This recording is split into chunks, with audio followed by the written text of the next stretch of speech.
Baba, katika jina la Yesu Kristo nimekuja mbele yako siku ya leo nikikushukuru, nikisema unastahili, hakuna mwingine kama wewe. Wewe ndiye ulikufa msalabani kwa sababu ya dhambi zangu. Baba wa mbinguni, ninakushukuru sana. Nena kupitia huu ulimi, and I thank you Father because of deciding kunitumia wakati huu. Mwenyezi Mungu, jina lako liinuliwe, jina lako litukuzwe. Mfalme Yesu, hakuna mwingine kama wewe. Wewe jana, leo na hata milele. Sema nami, sema kupitia ulimi wangu. Bariki mwenye kunisikiza wherever hii video inaenda, wabariki wote, na ni katika jina la Yesu nimeomba na kuamini.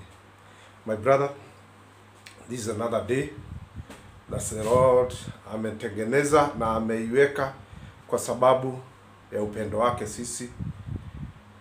And I love you with the love of Jesus, na ninasikia honored kwa wewe kupata nafasi ya kufungulia video ambayo nimeweka katika mitandao hizi zote ambazo zimepita. May God bless you.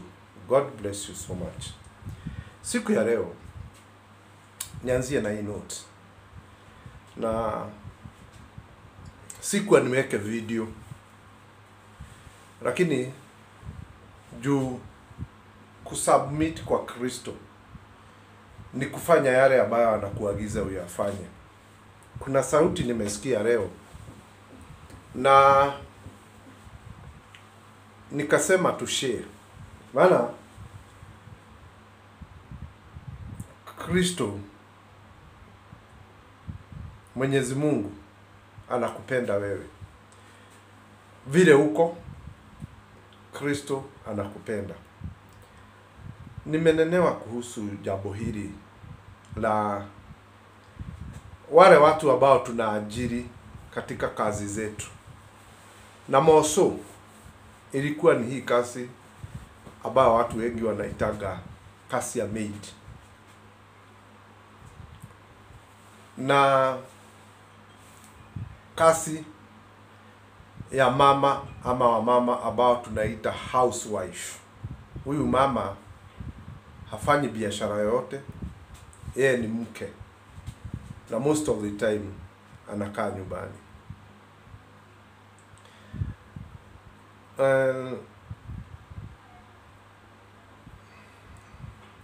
Wazee ambao mumeoa, mumepewa wake na Mungu, na hao mabibi zenu hawafanyi kazi, most of the time wako nyumbani. Kuna hii issue yako yeye na Mwenyezi Mungu, maana sometimes ukiwa na huyu bibi unaona asifu hakuna kitu anafanya. Hili neno limenifikia leo asubuhi ikiwa imefika 5:15, in fact ilikuwa 5:15. Mke wangu akaamuka. Tuna mtoto ambaye anaenda shule, ako class 6 hapa kwetu. Ameamuka, akaingia bafu, akajitayarisha, na kisha ikafika 5:30. Sasa ndivyo akaingia kitchen na akaanza kufanya kazi yake, mimi nikiwa nimelala. Ametayarisha mtoto, ameenda shuleni, na akabaki akifanya kazi zake kwa nyumba. Sasa hapo apike chai, preparation zote za asubuhi, and saa zile nimeamuka, nimempata akiwa already amefanya kazi zake. Sasa alipoamuka ndio Kristo aka whisper in me. Sometimes hawa mama ambao wameolewa na wanakaa kwa nyumba, most of the time wazee ama mabwana zao wanaonaga asifu mama hakuna kitu anafanya. Mama huyu ndiye wa kwanza kuamuka na ndiye atakuwa wa mwisho kulala. Na for information, saa zile wewe unatoka unamuashia tuseme kama shilingi 200, una expect apike lunch, na ukikuja jioni uwe umepata kuna chakula kulingana na mapato ambayo unayapata. maybe hapo ndio kiwango. Kuna wengine watawasha mpaka shilingi 100 na ana expect apate chakula jioni. Lakini huyu mama wa nyumba huyu aamuke saa 11 afanye kazi yote kwa nyumba. Unapata jioni ukikuja, everything is in order. Na hiyo kazi inafanywa na huyo mama. Na maybe ile pesa unamuashia, akijaribu kuigawa haitoshi. Na finally akikaa tu kidogo akwambie ninataka shilingi 1000 maana niko na shamba ama kuna kitu hii na hii nataka. Wewe unaangalianga tu mama, wewe unajua kuna wengine wanajibu mpaka wa mama. Unajua kazi yako tu ni kukaa kwa nyumba, kazi yako ni kukula. In fact, tuheshimu hawa mama. Na kama Mungu amekubariki, pata nafasi. Kuna mtu mmoja ameniandikia hapa kwa mitandao akaniambia, tunafanya kazi ya biashara ya kuuza keki. Na most of the time, maana mimi ndiye huwa ninapika hizi keki, ni mzee ananielezea, jioni nikifanya hesabu lazima kuwe hakuna shilingi 60 ama shilingi 100. Sasa 60 ama 100 ni paketi 2 ya keki ya wholesale. Every day lazima hiyo pesa ikose. Sasa huyu mtu akaniandikia message akaniuliza, what do I do wakati ninafanya kazi na bibi yangu na tunatengeneza keki na yeye, alafu jioni ninapata kila siku ninaenda hasara ya 120 shillings. Hiyo ni paketi 2 ya wholesale, 12 ya wholesale. Ni kuonyeshana mama anashukua, maana haumpei pesa, anaiuza, ana meet demand ama mahitaji yake na hiyo pesa, na anaamua kila siku atakuwa anashukua, upende usipende, upige kelele ama useme nini. Na yeye kila saa unasema bibi yangu ni mwizi, ananiibia kila siku 120. Sasa wakati huyu aliniandikia message akaniuliza, nifanye nini na huyu mama, maana tukifanya hesabu na yeye jioni lazima 120 iwe haiko. Nikamwandikia kwa mitandao, nikamuelezea tu hapo, uwe unapatia bibi yako angalau shilingi 150 kando na pesa ambazo unamwashia za kukula ama za kununua chakula ama kazi nyingine. Na kutoka wakati huo sijasikia akilalamika. Maybe alikubaliana na mimi akawa anampea, ama akaona tu atulie na hiyo la kuwa bibi anachukua kila siku 120. Wewe unasababisha hiyo spirit ya wizi ndani ya nyumba yako, na maybe umebarikiwa na Mungu. So kama kiwango ya pesa ambayo unapata ni shilingi kama 300 kwa siku, so the moment unagawa shilingi 100 unamwashia bibi yako, ni kulingana na standard ama kulingana na mapato ambayo unayapata. Kwa hivyo sita limit niseme shilingi 100 ni kidogo. Juu kuna kwingine, kuna wakati nimekuwa nikiuza keki matunda hapa na Huru miaka kadhaa, ilikuwa inamgharimu bibi yangu ama inamshukua akuje jioni mahali ninauzia, akuje ashukue 50 bob ili anunue angalau unga kilo 1 na anunue sukuma na mafuta ile kidogo ya kupima ya kuburi tukule. Ilikuwa maisha ni hiyo. So kama wewe kiwango yako ni hiyo, tutaenda na hiyo. Lakini jua hii, ile kazi inafanywa na mama. Sometimes hawa mama kwa nyumba anafanya kazi mingi hata kushinda sisi ambaye tumeenda nje. Juu niambie, ameamka saa 11, kila kitu inonda, maguo yeye hata hujui. Wewe kazi yako ni kutoa tu. Halo, hata ile taulo, ile towel, ile ya kujipaguza naye, inakubidi wewe unaitumia tu, hata hujui inaoshagwa wakati gani. Yeye mama ndiye manager wa hiyo nyumba, anaamka mbele yako, na saa ya kulala atakuja nyuma yako, atalala baada ya wewe.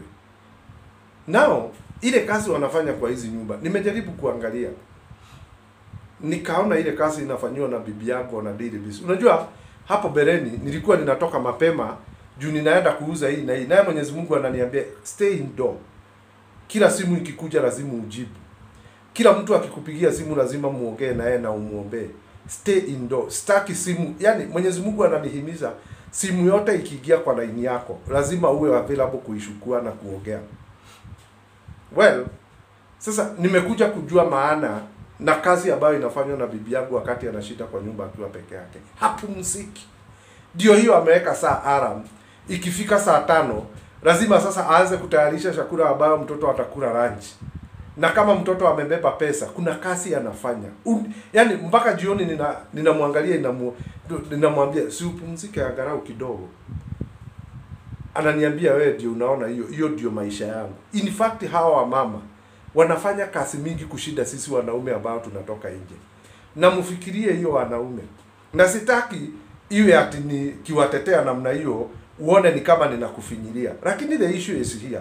Kama wewe unajua unaashaga shilingi 100 kwako na mama yako na chama. Unajua hawa mama ana squeeze hizi pesa anazigawa vizuri. Anajua nitatumia 80 na bao shilingi 20 nitaweka kwa sababu ya chama ambayo tuko nayo. Well, ile kitu iko hapa ni hii. Wamama ambao wanabaki kwa nyumba sometimes wanafanya kazi mingi kutushida sisi tunasema tumeenda nje. Maana huyu mama mpaka saa 3 ya usiku. Angalia uko na mtoto. Homework ndio hiyo. Wewe unakuja unalala kwa kiti. Mama ndio huyo na homework na mtoto. Mpaka saa ile mtoto atamaliza, ajue amelala, kitanda imetandikwa. Juu hii ni kazi inafanywa na wamama. Na heshima nyinyi hamna. In fact, wamama wanafanya kazi mingi kushinda zile kazi sisi huwa tunafanya tukiona kama tunajua. Thank you. Nilikuwa nasema nini? We kama umepewa bibi ambaye ni housewife, wakati unagawa hiyo shilingi 100 ili umwashie asubuhi, ama unagawa 200 ili umwashie asubuhi, ama unagawa 300 ili umwashie asubuhi, kado weka na yeye hata kama ni shilingi 100. I decided kama mimi sasa kwangu niseme vile ninafanya. Juu ninajua kuna takikana nywele mzuri. Kuna pesa kiwango ambayo huwa napea bibi yangu kila asubuhi. Lazima atoe hata sudi zangi kwa sababu ya hiyo nywele yake. Alafu kuna ile pesa nimeamua mwisho wa mwezi nitakuwa ninapea bibi yangu hii pesa. Sasa ninazigawa in a daily base. Sasa unajua mapato yetu hailingani sisi zote. Kama wewe kiwango umeajiriwa ni shilingi 500 kwa siku na uko na bibi kwa nyumba, angalau hawezi kosa 30 bob. Wakati unaasha pesa shilingi 200 ama 100 ama 500 ya kukula asubuhi, angalau weka angalau kama ni shilingi 150 ama 200 kulingana na mapato yako, uandikie huyo bibi yako, ujue ni mfanyi kazi wa maid akikuja kwa nyumba yako unamlipa kama shilingi. Unajua sometimes ninaona wanalipo shilingi 6,000, isipokuwa ninaona sometimes, sisemi ni kufinyilia, hapo sitaki kuongea hivyo, maana inalingana na mapato ambayo unayapata. So ile mshahara ambao unafaa kuandika mtu wa nyumba na unajua bibi yako ndio anaifanya, angalau mtengee kiwango fulani ya pesa kiasi. Kama mshahara yako inatoshana na ile pesa, kama inatoshana na kumpea 100, iwe ni 100. Kama inatoshana kumpea shilingi 500 kulingana na mapato yako, iwe ni 500. Lakini ni kado na ile pesa ambayo unaacha kwa nyumba za kukula na mahitaji ya nyumba. Maana angalia, wakati unaashia bibi yako, tuseme tu kwa mfano shilingi 200 kwa siku, inambidi agawe shilingi 40 anaweka kwa chama yake, na inakuwa ni kama kuiba mbele ya Mwenyezi Mungu. Wewe unasababisha bibi yako awe mwizi kwa sababu ya pesa ambayo unakataa kumpatia, na yeye ndiye anafanya kazi yote kwa nyumba yako. In fact mpaka socks zile unafaa hata hujuagi ukizitoa ziko wapi. Sometimes unaenda mahali unamuuliza kila kitu. Sisi wanaume tunakuwa kama watoto wakubwa. Hapo sikatai. Na wanaume mnisamehe. Maana sometimes utauliza, utakaa tu uangalie nguo zako kidogo mahali uziweka ukose. Useme ninataka nguo fulani, iko wapi? Unauliza bibi, yeye anajua. Sasa kando na zile pesa unampea za mahitaji ya siku ya chakula na nini, ongeza pesa ili usimfanye mwizi. Wakati unaasha 200 ama wakati unaasha 100, ana make sure 20 bob ni ya chama. Brethren, na ninasema hivyo kwa wanaume. Hii hali ya doa haiko kwa wanaume ambao tu wameokoka, ni wanaume wote. Bibi yako anaamuka saa 11, analala mwisho kama saa 5, wewe ukiwa umelala saa 3 ama saa 4, ndiye wa mwisho. Alafu ukimwangalia tu unaona kazi yake ni kukaa tu. Respect. Na kama umepewa mapato na huyo bibi yako, unajua sometimes sijui I don't know why itasababisha mtu wakati anatoa pesa na bibi yako hapo. Unatoa wallet kwa mfuko. Badala utoe pesa ukiwa umemwangaliana na yeye, unaangalia nyuma unatoa pesa ukiwa umeangalia upande mwingine. Sasa kwa nyumba yako, huyu ndiye bibi yako na mtakaa na yeye zaidi miaka mingi kushida ile miaka ulikaa na mama yako. Hiyo mtakaa na yeye. Ile kitu kingine ni hii. Hii pesa umepewa na Mwenyezi Mungu. Mmepewa mkiwa pamoja katika maisha. Unaweka pesa kwa account, ndio sikatai. Bibi yako ndio akitaka kitu tu lazima iwe ni uongo ili umpe. Kwa nini tunafanya hii jambo? Na hao ni wake wetu ambao tumetoa. Adam alipewa shamba la Edeni na Mwenyezi Mungu, akawa peke yake. Ilifika kiwango akaona kunafaa kuwa na mwingine. Hakuweza kukaa akiwa peke yake Eden. Juu anaona wanyama wanaangalia, akawapea majina, akaona hivi na hivi. Mpaka moroni akajiuliza, na mimi je? Ndio akalala uzingizi mzito, ikatolewa bafu, hiyo ni nyama yako. Sasa hii issue ya kukaa na bibi nyumbani ni kama unakaa na Leviji, ama ni kama unakaa na nitatumia jina gani? Maana juzi na nikasikia vibaya. Tukiwa mahali kwa junction fulani. Sasa wakati magari tunapitana, kukaa gari za upande ule na upande huu kuna jam. Mzee alikuwa na gari upande ule wamefungua kioo akiwa na bibi yake. Sasa gari yangu na yake ikapimana vioo. Nikawa ninaona ndani upande ule nikiwa ndani ya gari yangu. Kulikuwa na katoto kamoja kadogo, kijana kama miaka 9 hivi kalikuwa kamekaa kiti ya nyuma. Lakini mama alikuwa amefungua kioo na bwana alikuwa amefungua kioo. Sasa nilikuwa ninaona through. Sijui waliulizana nini. Bwana akiwa anaendesha gari, nikaona amemgonga. Sasa dereva akiwa upande ule, alimgonga hii gumi nikiwa ninaangalia. Niliudhika. Sasa nikashindwa. Hii bafu ambayo ni huyu mzee amepewa na Mwenyezi Mungu, maana huyu ni bibi yake. Hiyo gumi alimwekelea gumi nyingine hapa mpaka mate ikaruka ikiwa inaangalia upande ule niko. Aligongwa akiwa haja expect. Na kioo already ilikuwa imefunguliwa. Nilisikia vibaya. Niseme hivi wanaume. Ile kitu iko moyoni mwako ndio inakuwa. Hakuna vile utaingia kwa shamba upande mahindi uexpect hiyo mahindi umepanda izae matunda ingine, itazaa mahindi. Ukipanda hivyo in your mind, that's what you will get. Ukiwa na hiyo roho ya kudharau huyo bibi uko naye, hiyo ndio tu itakuwa ndani yako, maana Mwenyezi Mungu ndiye anatukinga na ndiye anatupea hii. Issue na marriage ni ya wale wameokoka na wale hawajaokoka. So the moment you decide to have raw opinion kwa bibi yako, the moment you decide, hiyo ndio ile mbegu inaanza kukua ndani yako. Na kuna hii ingine ambayo ilipandwa na wazazi wetu ati mwanamke ni mwanamke, hafai kusema lolote. Anafaa kupigwa, anafaa kuwa amenyanyaswa.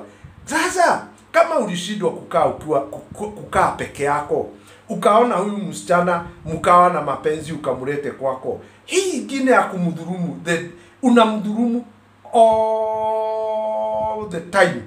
Yaani hakuna wakati utaingia kwa nyumba upate ni mpenzi wako umepata ndani ya nyumba. Unaonanga kitu ingine. Why do you decided to marry? Ulimuoa kwa sababu ulishindwa kukaa na peke yako na Mungu akakukabidhi. Sasa huyu mke umemgeuza kuwa ni kama mkibizi, ni kama mwizi kwa nyumba yako. All sort of evil unafanyia bibi huyo na anakufumilia tu. Know this. Ile kitu umeplant ndani yako, hiyo ndio huwa inakuwa. Mwangalizi ni nani? Mwenyezi Mungu anaona na anataka kukusaidia.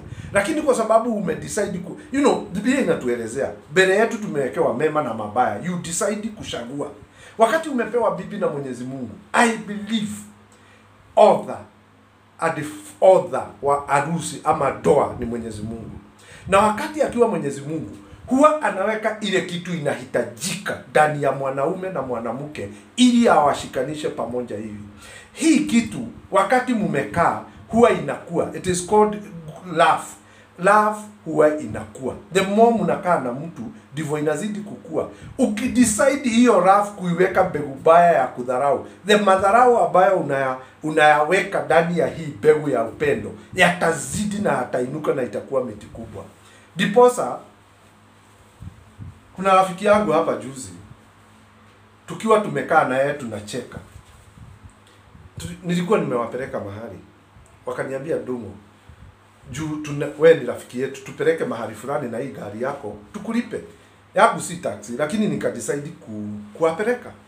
Sasa tukiwa njiani tunaenda, mama huyu akatoka na motion, yani na discussion ya kusema kuhusu nyumba yao, maana mzee ako na plot. Sasa wakati mama akiwa amefurahi anaongea kuhusu hiyo plot, sasa unaona kwa plot yetu mama aliongea kuhusu plot yao, maana wako naye. Sasa mama akiwa ameongea akiwa amefurahi anaongea kuhusu plot yao, mzee akiwa amenyamaza akageuka tu akauliza huyu mke, sasa wewe umesema plot yenu, kuna mawe moja yako ambayo umeweka katika hiyo plot. Sasa unajua, sasa hao wote ni familia nimebeba, mpaka watoto wao walikuwako. Sasa huyu jamaa aliuliza huyu mama, baada ya mama kuongea akiwa amefurahi kuhusu plot yao, naye mzee akamuuliza. Mzee alikuwa amenyamaza tu, hii discussion ikiendelea bana, ilikuwa between mimi na mama.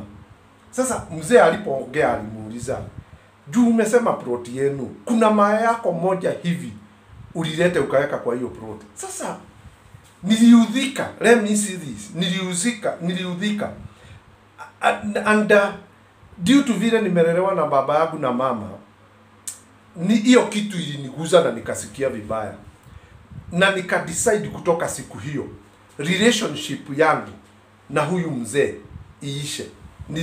Niliamua, maana ni rafiki yangu, ni mtu tulikuwa tunatembeleana after 2 days, lazima tupatane, lazima tukae na tuongee, maana ni mahali tunapatana.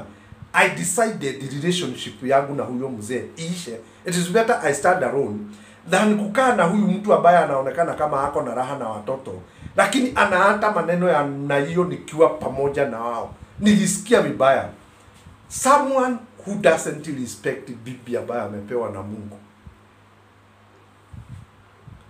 doesn't deserve respect.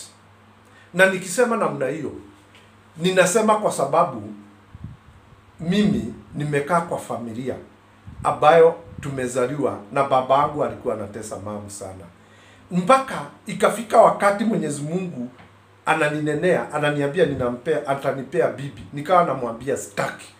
Hello. So nikawa sipendi hali ya kuoa ama kuwa na bibi. Kama kuoa na kuolewa ni vile ninaona babangu na mama wakiwa. Sasa huyu naye ni rafiki yangu na ni eji yangu, anamdhulumu bibi yake tukiwa na yeye kwa gari. In fact hiyo kitu iliniuma, mpaka nikadecide in life, wakiniambia niwapeleke mahali, relationship yangu na huyu jamaa iliisha that day. Na nikasikia moyoni kuna kitu imeondoka. Alikuwa rafiki yangu, tunashikania mambo mingi, lakini due to this 2, 3, 4 sentence ambazo aliziongelesha bibi yake tukiwa na yeye, I decided to switch off that relationship. Na mpaka wa leo unless tupatane na yeye tuongee mawili matatu, lakini uhusiano zaidi ya hapo sitaki. Someone who doesn't respect bibi yake, hata uwe umeokoka namna gani, hauna nafasi mbele ya Mwenyezi Mungu ambaye una claim. Unajua mimi ni mhubiri, bibi yangu ni maraya tu. Why? Mimi ni mtu wa Mungu, nimeokoka, lakini bibi yangu ananivuta nyuma. Hear this. Sitaki muashane, but it is advisable uondokee mtu ama umuashirie, badala ya kukaa na yeye ukiwa unamdhulumu. Unaona, yani the moment you see yourself you are in angel's hand, ukiangalia mke wako unaona anakuletea devil's hand. You don't deserve that respect of being called a husband. Wakati unagonga bibi yako gumi mpaka mate inatoka, in fact inaniudhi. Nimejionea hii kitu ambayo inasababisha wanaume wengi. We don't respect you because of how you dress. We don't respect you because of the money you have. We respect you because of the kind of a family that you have brought up. Hiyo familia ambayo umeinua ikafika kiwango inasababisha tukuheshimu. Lakini ni makosa sana wewe ukiwa umepewa na bibi na Mwenyezi Mungu, na saa zile unamwangalia mpaka at a point of interest akiwa ameketi tu kwa nyumba yako mahali fulani, unaonanga ibilisi, unaonanga shetani. You either quit or you either give in na uelezee Mwenyezi Mungu akusaidie iwezekane hiyo doa iwe na furaha. Maana nimesema hapa juzi habari ya tajiri ambaye amekufa hapa kwetu Kenya. Hakuwa na bibi, lakini akiwa hospitali akaangalia the relationship between husband and wife, ambayo bwana amegojeka anakuja kuangaliwa na familia yake, bibi na watoto. Akaona ikiwa mzuri, ako na mali, ako na kila kitu. In fact kwake kwa nyumba ilikuwa ni showroom ya magari ya bei. Nasikia hii ni ya 30 million, hiyo ni ya 40 million, hiyo ni 20 million. Na kale alinunua kakwanza kako tukule. Lakini anasema kitu moja, relationship between husband and wife.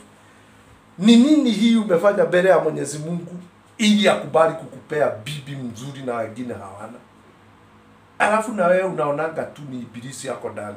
Leo ninaongelea kuhusu wa mama ambao tuko na wao na wanadhulumiwa na wanaume, ya kusema you don't gain respect wakati umevaa suti ya jeans ama umevaa suti kama hii nimevaa, alafu unatokea barabarani watu wote wanakuheshimu, na ukifika nyumbani mtu wa kwanza kudhulumu mwanamke ama mama ni wewe. You don't gain any respect before God. In fact, marks zako zote zinatolewa na huyo bibi uko naye. Kuna jamaa hapa alikufa na bibi yake akakufa. Kukaa na mtu fulani kanisani akawa anauliza Mungu, maana huyu mama hakuwa amekaa vizuri kwa wokovu, na mzee vile alikuwa strong, mama hakuwa na shughuli. Yeye alikuwa kazi yake akuja akae kanisani kuibe, kwa muimbe, hata yeye hajui kuongea. Sasa huyu alikuwa anauliza habari ya lifestyle ya hawa, akawa anapenda kujua mbele ya Mwenyezi Mungu ni why. Ni kama mmoja anaonekana kama hana nguvu. Unajua alijibiwa akaelezwa namna gani huyo bibi kuzaa kuna baraka, alafu kushikilia huyo mhubiri mpaka afike mbinguni ni baraka ingine.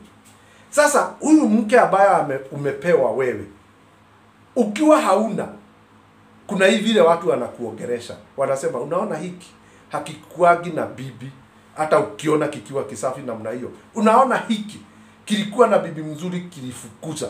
Unaona hiki kilitesa bibi yake kilifanya. Unaona hiki. Hayo ndio hatusemagi huyu, watu wanasemanga hiki. Hata ukikiona kimevaa suti kimesimama vizuri namna hiyo unakiona. Hata ukiona kikihubiri namna hiyo hakiheshimi bibi. You are being disqualified before God because of that woman. Na ujue ni deep namna hii. Ujue ni deep namna hii. The power of a woman that is in a woman from God. Hiyo nguvu ya mama iko ndani ya mama kutoka kwa Mungu. Ukiwa hauna bibi, tunasemanga hiki. Ukikiona kimesimama namna hiyo, kimevaa masuti hapa, kinaendesha gari ya nguvu, hakina bibi. Ni vile tu hawezi wakakwambia ati huyo jamaa alikuwa ameoa, alitupa bibi anakaaga hapo Mansuru, ako na maproti mingi. Wewe ni hiki. There is no way utaqualify kuitwa huyu. Unakuaga hiki. Ukikiona hiki, hata kikitoa hizi mapesa zote, mpaka wale maraya mnakula na wao wanakuitanga hiki, hakiwezi kaa na mwanamke. Hata tukikule, wacha ukule kikikuja laini yako hiki. There is no way you will be respected. The kind of a family that you have brought up make a difference. Na ujue mwanamke ama mama ako na nguvu ukiwa umepewa na Mwenyezi Mungu. God respect marriage. Na ndio unasikia Biblia ikisema ambaye ataingia kati ya wawili wamefanywa bibi na bwana na Mungu, avuje hiyo ndoa. Heri hangezaliwa. Hiyo ni scripture. Alaaniwe na yule ambaye ana separate wawili ambao wameshikanishwa na Mungu. Abraham, the power of a woman, wakakaa muda mrefu bila mtoto. Mama akaangalia siku moja, akaona ngoja nipatiane msichana wangu kwa kasi kwa Bwana. Mwenyezi Mungu alikuwa kwa hii na akasikia ikiongelewa na huyu mama na msichana. Lakini wakati mwanamke amekuja tu mbele ya Abraham, akamwambia sikuwa huyu. The power of a woman. Abraham alienda mbele ya Mwenyezi Mungu akamuuliza, unaonaje? Bibi yangu ananielezea hii na hii na hii. Na ninafikiri alimwambia si kitu mzuri, ni dhambi. Lakini Mungu akamwambia, fanya vile umeelezwa na bibi yako. Angalia Adam, shamba la Edeni. Shetani alikuja polepole akanyemelea mama. Akamwambia kula hii, maana ukikula utatofautisha mema na mazuri. Utakuwa kama utatofautisha. Utakuwa kama Mungu ukikula hii. Bibi akaongeleshwa na shetani, akaenda kwa Adam, akamwambia unajua tukikula hii ni mzuri. Alimconvince mpaka akasikia. The power of a woman. Samson, a strong man ambaye alikuwa Mwenyezi Mungu amesema asinyolewe maisha yake yote. Mwanamke ndiye alimweka chini. Sasa wewe uko na bibi at a point of interest. Ukimpea shilingi 200, unataka uifuate mpaka alinunua nini ya mwisho. Ile kitu imesababisha ni kuongelesha habari ya bibi yako. Ni hii. Kazi ambayo anafanya ni mingi kushida ile wewe unafanya ukifikiria unafanya. Mabibi zetu wanafanya kazi mingi. Ambao mwaso tunaita housewife. Huwa anafanya kazi mingi kutushida sisi. Sasa wakati unagawa shilingi hiyo 100 ukimpea asubuhi, angalau mpatie na 50 bob yake afanye vile anataka naye. Usimfanye tu mwizi kila saa ukifanya 100 anataka atoe paundi juu ya chama. Nina mtu ambaye ninajua lazima aibiwe na bibi ili pesa ya chama ipatikane. Na huyo mtu ako idhini makaunti huko na kuko kwetu. Ni mtu rafiki yangu. Lazima mama aibe. Kwa hivyo kama ni maziwa anakamua asubuhi, lazima mama aongeze maziwa maji ili kama ametoka na chupa 5 nyumbani, akienda kupeleka kwa pale, anaongeza maji na kuwa chupa 6 apate pesa ya kubaki. Kwa nini tunafanya ama kwa nini mnafanya mabibi zenu waiwe waizi wakiwa mmebarikiwa? Kama unaashia bibi 200, angalau ongeza shilingi 50 ama 100 yake ya kado, ukae ni kama unampea mshahara. Huyu bibi atakuwa anaheshimiwa. Na hiyo mbegu imepandwa ndani yako na shetani itaisha. Respect your wife. Mpatie hiyo kado na ile pesa unawasha kila siku. Unajua, lazingine bibi yangu alikuwa anaona kama ni mchezo. In fact, mimi nikiingia kwa nyumba huwa sihesabu pesa.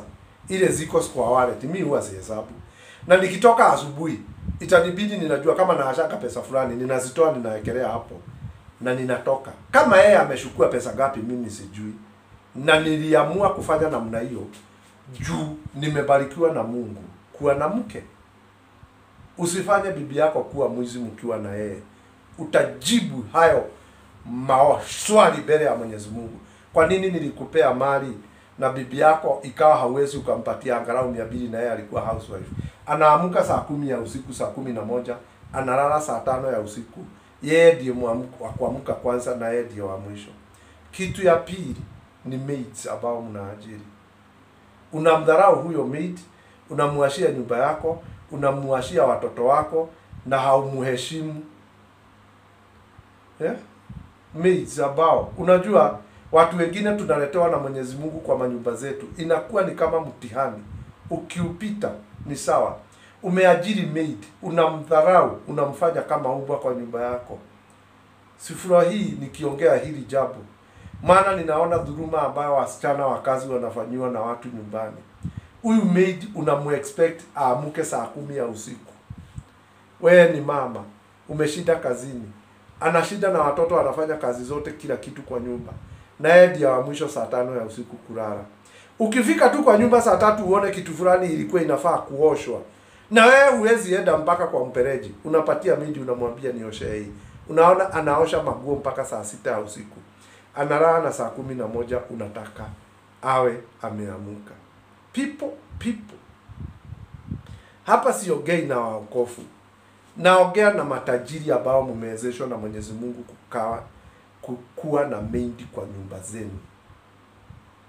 Haujui ni nani ako kwa nyumba yako. Haujui. Huyo ambaye unamuona unamdhulumu, haujui yeye kesho ni nani. Na uangalie vizuri kwa mitandao, hata kwa maisha ambayo tunayaishi.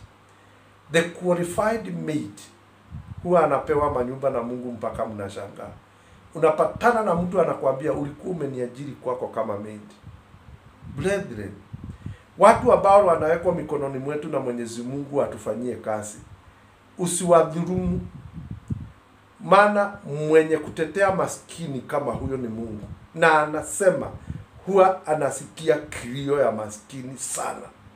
Huyo ambaye unampea shilingi 5,000, 6,000, 3,000, unamwajiri, unaweka pesa zake za miezi 3, 4, 5, haumpatii. Mwisho wa mwezi unafaa kumpea shilingi 6,000, unampea shilingi 3,000. Zinajiwekelea hivyo, unaenda mpaka mwaka huko na pesa zake zaidi ya 30,000. Alafu unamtafuta tu accusation kidogo, alafu unamvuta na umpei pesa zake. You will never have peace in you. You will never. Na hii ndio mazao unapanda kwa huyo maid ambaye anakaa kama mtoto wako. Na wewe unazao wako unawalea, wanakuwa hawaendelei. Dhuluma ulifanyia huyo maid ambaye umemweka kwa nyumba yako, na unampea pesa na unamdhulumu, unamfanyia yote maofu. Just imagine, msichana hawezi weka, huwezi pata msichana wako wa kazi, umenunua nyama kilo 1, mumekula mumeshiba, umpate tu na sahani ikiwa imewekwa nyama 5, 6 zinaonekana ukiwa bali unaziona, unasikia wivu, hutaki. You are not blessed at all. You don't deserve respect. Na kama inakosana, mnakuwa na mfurugano na hamuelewani na huyo maid, in fact mpaka Mungu hamuelewani. Hata usimame uyahubiri gani, hata usimame uyakiri umeokoka namna gani, the moment you have disagreement with your maid, hamuelewani, hampendani, in fact you don't qualify biguni, na hautaingia. Sikudangani, huyo umewekewa hapa unamdhulumu. Afadhali udharau mtoto wako kushida udharau mtu ambaye amewekwa mikononi mwako na Mungu. Afadhali umdharau mtoto wako. Maana hiyo spirit ya kudharau mtoto wako ikiingia, uanze kumdharau, huwa naye Mwenyezi Mungu anapata opportunity mzuri ya kumshukua, anakutrimia. It is advisable umheshimu maid ambaye anafanya kazi mikononi mwako. Hii ni ingine. Unaajiri mtu unampea shilingi 6,000, maybe ni kwa hoteli ama kwa biashara yako. Ndiye anakuangalia mnauza na yeye. Unamfanyia hii na hii. Mwisho wa mwezi ukifika, unamhesabia, tunaziitaga short ya hii, ati uliuza hii ukaharibu hii, uliuza hii ukaharibu hii. Ilikuwa umpea shilingi 10,000 mwisho wa mwezi, unakata ati ulifanya short. Yani always lazima kuwe na upungufu wa mali ambayo imepitia katika huyo mtu ambaye umemwajiri. Akiwa unafaa umpea shilingi 10,000, unakata hii, ati siku fulani ulitupa kijiko, siku fulani ulifanya hii, siku fulani ulifanya hii, ukatupa hii na hii. Yani unainuka unamwambia ile pesa nimekuhesabia baada ya kukata ile hasara umeniletea ni shilingi 4,000. You don't deserve respect from God. You don't. Yani huyo mtoto, huyo mtu wako wa kazi umemwajiri, lazima umtafutie kila namna, kila mwisho wa mwezi alikata, alifanya hii. Hata especially wale wanafanya katika mahoteli ama tunaitanga waiter. Unamwangalia huyo waiter analilali na zile tip anapewa na watu kwa hoteli. Maana ikifika mwisho wa mwezi umemwajiri shilingi 10,000. Maybe ulipasua glasi, uliuzia mtu chakula akatoroka bila kulipa. Kai. Mkijua vile Mwenyezi Mungu wako na jisho kubwa akiwaangalia. Mpaka huwa anakaribia wakati unahesabu hiyo pesa. Anakaribia vizuri kwa uso wako akuonyeshe, wacha hii. anakunogonozea kwa mawazo yako, anakuambia please usiende hiyo laini. Hamsikii. Dhamira, inner conscious, inakuelezea ile kitu unafanya ni makosa na unazidi kuifanya. Hiyo dhamira ambayo inakusababisha usikie hauna raha wakati unaambia huyo msichana shilingi 1500 nimekukata kwa mshahara yako. Wakati unamwambia namna hiyo unakuaga na uoga wa aina fulani. Unasikia kuna kitu ndani yako inakwambia si mzuri na unafanya. Huyu malaika amesimama nyuma yangu hapa na kitabu. Anaandikaga matendo yangu kila siku. Huyo alikuja kwa maisha yangu wakati nilizaliwa. Na atatoka na hiyo kitabu wakati nitakufa. Kila mtu ako na malaika anaandika matendo. Ati hii kuna mtu alikuja hapa kwa hoteli, akakunywa chai, hakulipa. Hasara hiyo ni yako juu wewe ulikuwa umemuuzia. Sijui niliingia kwa kitchen nikakuta hakuna mafuta kilo moja. Nyinyi nyote mnakatwa kila mtu 50. Sasa hiyo mafuta ni ya shilingi 300. Mnakatwa kila mtu 100. Anamwakata 600. Na unakuwa na guts za kusimama hivi unapea hao watu wako wa kasi. Pesa ukijua ni kuwanyang'anya umewanyang'anya. Naye mahali unaziweka Mwenyezi Mungu anaashiria watu wanazikula. Unakuwa cast duniani na ukienda biguni ukiwa umekoka hautaingia juu ya minor issues. Na wasichana wa kasi, watu ambao mmeajiri mabiashara menu, na nyinyi ambao mnaajiri watu, na hii nitaongea kuhusu wale watu ambao wanaenda nje kufanya kazi kwa manyumba. Muogope Mungu, ukae maisha ya utakatifu na ukae maisha ambayo unamuogopa Mungu. Wakati unahudumia huyo tajiri unaona anakupea hizo pesa. Maana kuna nchi watu wanaenda mnapewa pesa mingi kushida ile unaweza pewa Kenya. Kitu ya mwanzo niongee na wewe ambaye umeenda kufanya hiyo kazi. Heshimu huyu ambaye amekupea hii kazi. Usifanye mambo behind the camera ambayo haifai na utabarikiwa. Na nyinyi ambaye mnaajiri, maana nimekuja kuwa na information ya hii. Kuna mtu mmoja na ni mzungu ananiongelesha akiwa Canada. Ananiambia niandikie message kupitia mitandao, kuna swali nataka kukuuliza. Mna translate hii message ninaongea kwa Kikuyu, inawekwa kwa mashini inaongea Kiingereza. Na nyinyi ambao mnapata wamama ama watu kutoka sehemu tofauti duniani wanakuja kuwafanyia kazi, washeni kuwadhulumu. Kuna hii video ambayo inatoka tunaiona kwa mitandao hapa. Mama ni mzee zaidi ya 80 years. Anatembea mpaka huyu mama ameajiri kutoka Afrika mate kwa uzo. Naye huyu mama anachukua Zaviet tu anajipagusa. Keep on my sister.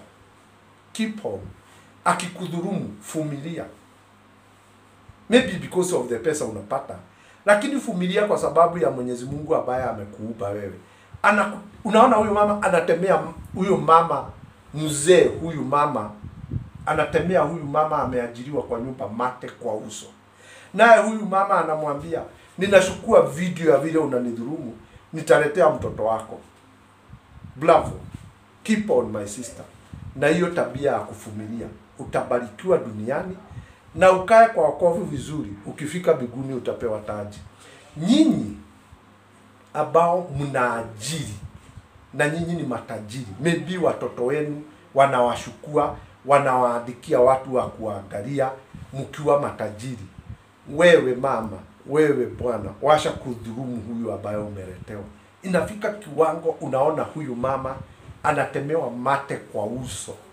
Anachukua Soviet anajipanguza, tukiwa tunaona kwa video. Imekuwa imetrend kwa hapa. Sijui alikuwa Amerika, sijui alikuwa Canada, sijui alikuwa nchi gani. Huyu mama anamwambia, I'll tell your daughter vile unanifanyia. Unaona huyu mama akiwa na hasira ati because ni white na mwenye kumfanyia kazi ni black. Wewe ambaye unaajiri huyu, washa kumdhulumu, maana Mungu anakuona. Ukitaka Mungu ukue ndani yako, respect yule ambaye anakufanyia hiyo kazi kidogo ambayo wewe huwezi jifanyia. Na kuwa tajiri sio kuwa ni kila kitu. Huyu ambaye umeletewa na Mwenyezi Mungu. Kuna huyu mama nimeona hapa kwa mitandao, COVID ilipoanza. Alikuwa ni mama wa kutoka sijui Ghana. Akawa ameajiriwa kwa familia fulani ya mtu tajiri. Alikuwa ni kwa hospitali. Sasa huyu mama akiwa anafanya hizo kazi zake katika hospitali, kusafisha na nini, Kukaa huyu mzee ambaye alikuwa mgonjwa, alikuwa na ugonjwa, alishikwa na hii COVID wakati ilikuwa imeanza tu. Mama huyu wa kutoka Ghana akawa na mamlaka kutoka kwa Mungu. Akawa naombea huyu mzee wakati anamtreat. Finally huyu mzee alipona kutokana na maombi ambayo aliyokuwa anaombewa na huyu mama wa kutoka Ghana. Na huyu mama alikuwa anafanya kazi zake safi kumwangalia na nini. Ilikuwa ni hospitali. Sasa huyu mzee finally alipojua ni Mwenyezi Mungu amemponya, akanenewa na Mungu kuhusu huyu mama kutoka Ghana ambaye ako na imani. Akasema huyu mama ndiye alisababisha nipone kwa maombi ambayo alikuwa ananiombea kila siku. Ukipewa mamlaka na ukipewa utajiri na ukiwa vile huko, na umeletoa mtu ambaye ametoka nchi fulani, usimdhulumu, muheshimu, maana hiyo ni mtu umeletoa na Mwenyezi Mungu mikononi mwako. Uwe old, utakufa ukiwa unamdhulumu huyu, ukiwa unasema unaenda mbinguni. Ukifika unakubushwa na Mwenyezi Mungu. Unaona vile ulikuwa unafanya hivi, unafanya ABCD, unafanya hii na hii. Let's tufanyie watu wengine vile tuningependa sisi tufanyiwe. So kama wewe umeajiriwa na huyu mama na unaona kama ni mjinga, kuna mwingine tumeletoa hapa ni wa kutoka Afrika tu, anachapa ule mama na hajui kuna CCTV tunaona, anamchapa na anajifanya mzuri. Wewe ambaye umepewa kazi na unapata mshahara mahali pale na unalipwa vizuri, alafu unakuwa wa kwanza kudhulumu huyo mama mzee ambaye ako kwa kitanda hana uwezo na unajifanya unamsaidia, pole sana. Na hii ni godly kukaa ukiwa unaogopa Mungu. Angalia jambo hili lingine. Hili nalo ni la mother in law na sister. Hii imezidi sana. Mzee ama kijana wako anaoa, anakuletea bibi kwa nyumba. Sijui kama huwa mnataka muolewe, sijui huwa mnataka wafanye aje. Unaletewa msichana, unakuwa wa kwanza kumdhulumu. Angalia jambo hili. Na niliongea nikiwa na uchungu. Hapa mama akaolewa na kijana, akapelekewa wazazi. Ni wale wako na shamba kubwa, inambidi huyu msichana, maana hako na mother in law, anafurahi wakati anamwashia mtoto. Naye mama akawa anaona haifai huyu msichana huyu aolewe na kijana yangu. Sasa wakati huyu msichana alipata mtoto, katoto kadogo tu, mama naye huyu mother in law akawa anasema ningelipenda wewe ukienda zako nuashie haka katoto. Sasa kuna mtoto wa msichana wake katika hii nyumba ya mama huyu. Msichana tu kiasi miaka 6-7. Sasa wakati huyu msichana ameolewa, ameenda kazi zake ije, na bwana yake hayuko, na maana mama ni wa kijana, mama anasema huyu msichana wameshikana na huyu kijana yangu kwa sababu ya huyu mtoto. Akajua tu haka katoto si nika miezi 9 miezi 7, akajua nitakaua, lakini hakuna mtu atajua. Sasa angalia hii, huko up country ama hapa tuko, ukiwa unataka kuweka maji yawe baridi vizuri, tunawekaga katika ile nyungu ile ya inatengenezwa ya kutengeneza githeri. Sasa huyu mama juu ni mzee, alikuwa na nyungu ambayo ameweka mahali kona ya nyumba, imejazwa maji. Tunaiwekaga maji baridi. Hiyo nyungu huwa inasababisha maji yawe baridi bila kutumia system yote ya stima. Sasa huyu mama alikuwa na ile nyungu kubwa imewekwa kona kwa nyumba mahali na imejazwa maji baridi, huwa anafunika. Wewe ukitaka kukunywa huwa unaenda unashota pale maji baridi unakunywa. Haihitaji stima ama nini, ile iwe baridi. Na juu nyumba ni ya mawe, ile maji inakuwa baridi vizuri. Sasa ona hili. Mama mother in law amebaki na mtoto huyu mdogo tu, na ako na mtoto wa dota yake kwa hii nyumba. Ni kama miaka 5-6 hapo. Sasa huyu msichana ambaye ameolewa akienda kazini ama akienda nje ama akienda kufanya jambo fulani kwa shamba, ni wako na shamba, mama naye anabaki na haka katoto kadogo ati anakapenda. Unajua alikuwa anafanya nini? Alikuwa anakatoa nguo zote, anakaigiza katika ile nyungu, kanakaa dakika 1 dakika 2, alafu anakatoa na anakapaguza, anakashika. Sasa maji ikiwa ndani ya nyungu na ni maji baridi, Mtoto ule anaigizwa pale, alafu anatolewa. Anaigizwa mpaka kishwa ndani, ni kama kubatizwa na mother in law. Mama ambaye huyu mtoto anafaa kumuita shosho. Ile issue, na ujue Mungu ni mwema. Huyu mama hakuwa anafikiri akifanya hii kazi yote katoto haka ka miaka 3, 4, 5 kakiwa kanaangalia. Kalikuwa kasichana ka kitu miaka 6 hapo. Kako tu idhini na kanaona vile shosho anafanya. Na shosho anakaambia ninamuosha awe msafi ili awashe kulia. Sasa akimuingiza kwa maji baridi, anamweka hapo kama dakika moja, alafu anamtoa, anampaguza vizuri na anamfunga. Niambie ni nini itaingia ndani ya huyo mtoto? Alienda namna hiyo akafanya mara kadhaa 2, 3, 4 hivi siku tofauti. Ikawa baridi ndani ya ule mtoto, hakusurvive, alikufa. Sasa wakati moja wakiwa wamekaa tu wote hapo, haka katoto kakubwa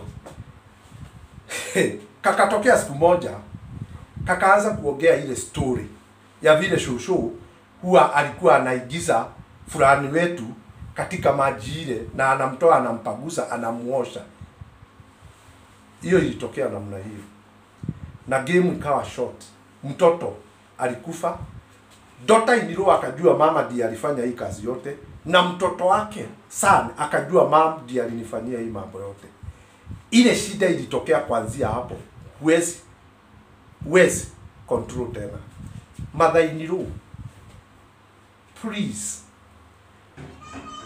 hata wewe ni kuolewa, umeolewa katika hii boma. Wewe ikianza kusemekana kila mtu ashukue mzigo arudi kwao, hata wewe utakuwa mmoja wa kutoka uende. Huyo msichana ambaye unaletewa na kijana yako, muheshimu please, na mpe nafasi, mbariki. Sasa sineni na ujue unasema umeokoka, na yeye ndio wa kwanza kudhulumu mtoto ambaye umeletewa na kijana yako. Hata useme umeokoka, unaongea na dini gani, biguni huigi, sikudangani. We should respect each other in the platform that we are given by our Redeemer Jesus Christ. Hello, na ninanena hii maana hii ni kitu imekuwa ikiendelea. Sasa mtu anakuuliza, why don't I? Kwa nini siendelei? Kwa nini maishani mwangu niko na shida hivi?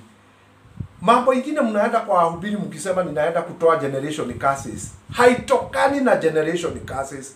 Inatokana na mambo ambayo unayafanya wewe. Yanatokana na mambo ambayo unayafanya siku ya leo. Haitokani na generation curses. Inatokana na mambo ambayo unayafanya. Kwa sababu siku kama ya leo nimeingia kwa duka, ama mimi niwe ni muuzaji wa duka, ninaletewa zile vitu zimekaribu ku-expire, ninatoa date ya mahali expiring date iko na ninauzia watu. Hiyo ni dhambi na inaingia kwa wanadamu. Mwenyezi Mungu anakuona. Sasa saa zile umelea watoto wako, ukienda kufikisha miaka ingine na ile biashara ulifunga, ulikuwa unadhulumu watu, mambo inaanza kukukujia. Unakimbia kwa mhubiri huyu na huyu na huyu na huyu, ukijaribu kusema nikuje nitoe sadaka, nitoe sacrifice, muniondolee hii generation curses. Generation 90% ya generation curses ambazo mnafuatana nazo ili siondoke, hasitokani na generation curses, ni zinatokana na tabia zenu.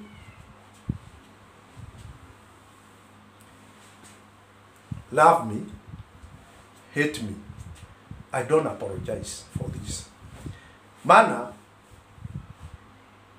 ni ikia kwenu ushago, ikia kwa wazee wenu, uangalie watu ambao walikuwa na dhulumu mabibi zao, na unajua, uniambie wanakaa maisha aina gani. Tuna mmoja kwetu ushago alikuwa tajiri. Mmoja wa watoto wake akaenda nje za ng'ambo, akaita hawa watoto wengine wote, kisha mama yao akakufa. Wakajua dadi ndio tu amebaki na mama amekufa. In fact watoto wengine wa huyo mzee hawakukuja mazishi ya mama.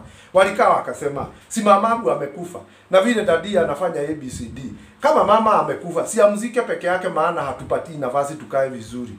Hawakukuja mazishi, na huyo alikuwa tajiri kwetu. Nikiongea hivyo, watu wengi wa kwetu nyumbani wanaweza jua ninaongea nini.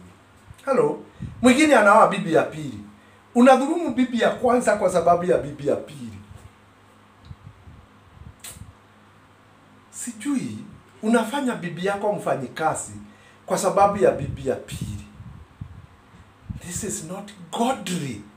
Hata uwe umeokoka, uwe unasema unaenda mbinguni, unadhulumu mke wako kwa sababu ya bibi mwingine. You are not worthy to qualify to be respected. You don't have anywhere in the heart of God kwa sababu ya huyo bibi. Na afadhali ungeoa. Afadhali usikae na huyo bwana. Afadhali usikae na huyo bibi, sorry. Afadhali usikae na yeye. Badala ya kumdhulumu ukisema haya ni walaini ya mbele kanisani. Angalia hii. Mhubiri anaamua tu kuwa msharati. Analeta mpaka ugonjwa wa usharati ya gono. Analetea bibi yake maugonjwa ya sexual transmitted disease. Na sasa unasimama mbele ya watu unasema the Bible says. It doesn't say according to you. You don't deserve that. Huh? Anyway, niseme nini? Mungu anawapenda sana.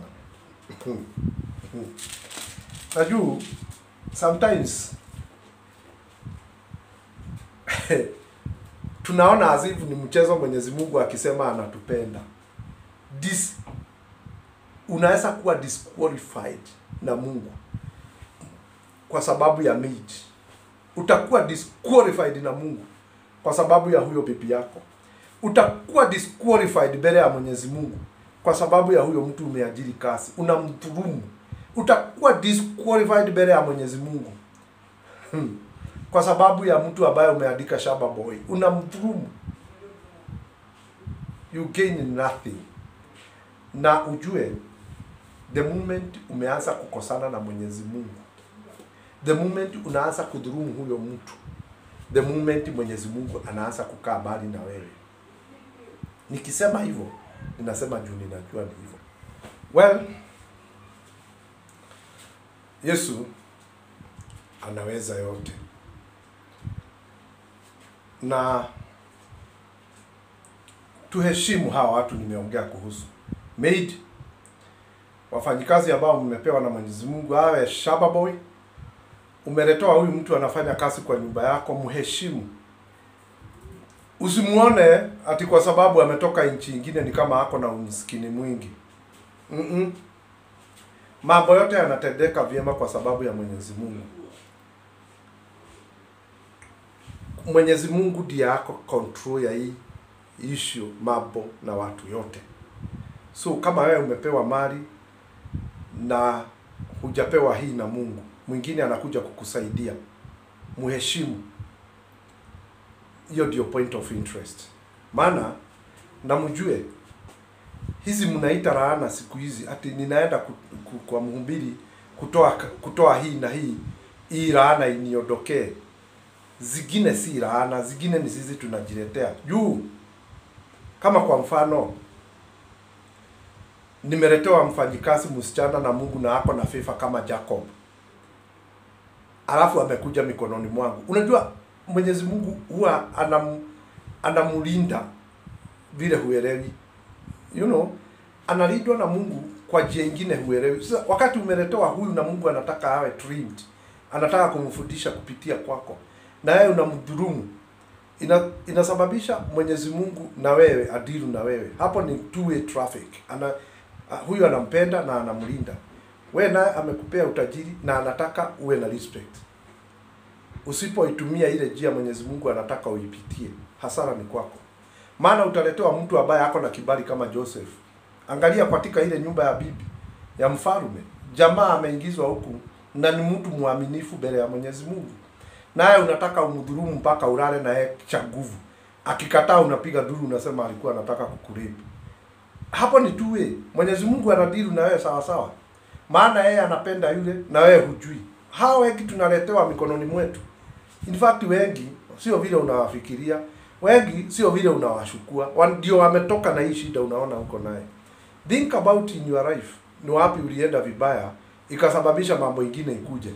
Sasa wewe unaelezewa urudi kwenu, sijui mpeleke mahali, sijui mkatoe sadaka, sijui mkatoe hii na hii, mara shosho alifanya, na wewe ndio umejiletea mambo mengine kutokana na huu utajiri unalinga huu. Unaletewa hii na huyu na Mungu, unamdhulumu at a point of interest. anaondoka kwako akiwa na kilio. Pesa zingine mmenyang'anya, wengine hata hamjui mtawatoa wapi. Na wengine ni kuasha imani ya kweli. Ulikuwa umefuata imani ya kweli, all of a sudden sijui imetokea nini, unaanza kufuatana na mambo ingine. Laana hizi watu wanakimbia hapa na pale wakisema laana tuondolewe, tuondolewe. Zingine hazitokani na vile mnaenda kukimbilia mtolewe. Zingine zinatokana na character zenu. Ulikuwa msichana, all of a sudden ukatoa mimba. Ulikuwa msichana. Anyway, nisirudi kwa hiyo. Juu nilikuwa ninaongea habari ya watu ambao tumepewa na Mwenyezi Mungu atusaidie, tuwalipe, tuwaheshimu. Maana wengi wanakujaga mikononi mwetu ikiwa ni kama mtihani kwenu. Hello. Sikia hii. Na kusomea kitabu ya Job 36 kuanzia hapo mbele. Kuanzia hapo moja. Be patient and listen a little longer to what I'm saying in God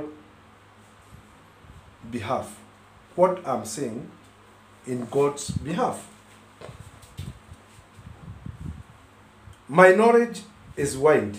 I will use what I know to show that God, my Creator, is just. Nothing I say to you is fresh. You see before you are true. You see before you are truly wise man.